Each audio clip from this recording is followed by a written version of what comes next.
What is it? What's the one? Read 30 minutes before I go to bed. Okay. It's my New Year's resolution. What do you like to read? You mentioned your.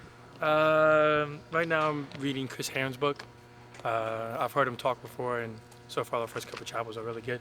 Coach Mike let me lend it, so that's what I'm currently reading. Then after that, I got to read The Alchemist. What is that book about? The first one that you said. Chris Herron. It's called The Food Junkie. The Junkie, and it's like how he, his life, and he was addicted to drugs, and how he played, and how he made it all the way to the Boston Celtics, and then while being addicted to drugs on the side, and no one knew, and it was like a mask that he wore, and there was like inner battles and inner demons that he had to fight. So that one's about an athlete, but then you mentioned you said The Alchemist after that, so you just kind of read all kinds. That's a really good book, by the way. You just read all kinds of stuff, I guess. Yeah, no doubt. I could take one or two things from every book, so I got to do that. And then Steven has mentioned a book that I might have to dabble in. Interesting. So on the basketball court, do you have any New Year's resolution? Win as many games as possible. We're about to enter Big 12 play, and it's probably the most competitive league in the country from top to bottom. Every game's determined by 2 possessions, so just trying to win as many ball games as possible is my New Year's resolution on the basketball court. What's it like for you as one of the only guys on this team who actually has a lot of experience playing against Big 12 teams? Our non-conference was really tough, like top 10 in the country, but it doesn't really compare to the Big 12 because the Big 12 is it's a different animal. But I guess it just gives me an experience to talk to the guys and tell them that every single night there's going to be a pro on the court, to bring your A game and to be dialed in and be focused. What do you remember about going into your first Big 12 game as a freshman?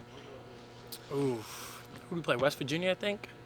So Javon Carter and all them. I was like, ooh, this league is different. So we know how good those West Virginia teams defensively were. So I just remember going in after that game. I was like, gotta prepare.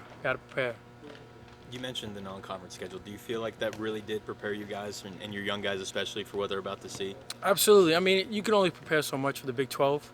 But with that being said, I think it has prepared us to see the type of talent that we may encounter.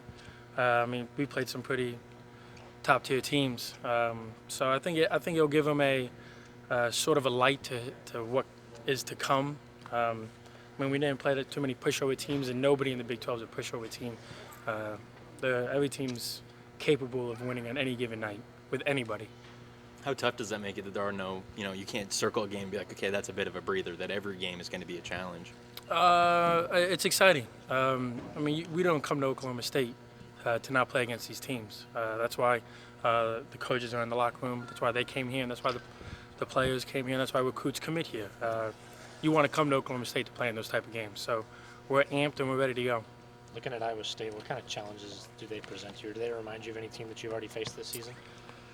They don't quite remind me. They're very dynamic. They're a very deep team. They're very skilled. They space the floor really well.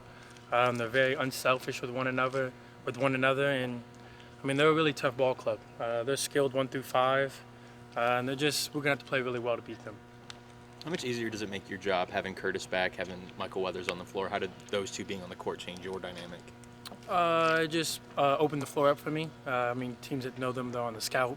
They can't really shade as much to me because then those guys will be open. Kurt had a game where he hit 5 threes. So, he's just as of a threat when I'm on there and when he's on there. So it's kind of like pick your poison.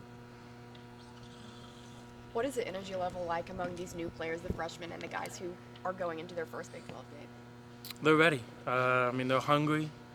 I know they picked us 10th going into this, so they're well aware of that, and they're ready to prove people wrong. Is that something you guys are still holding on to a bit, keeping that just in the back of your mind that you guys were picked to finish 10th in this league?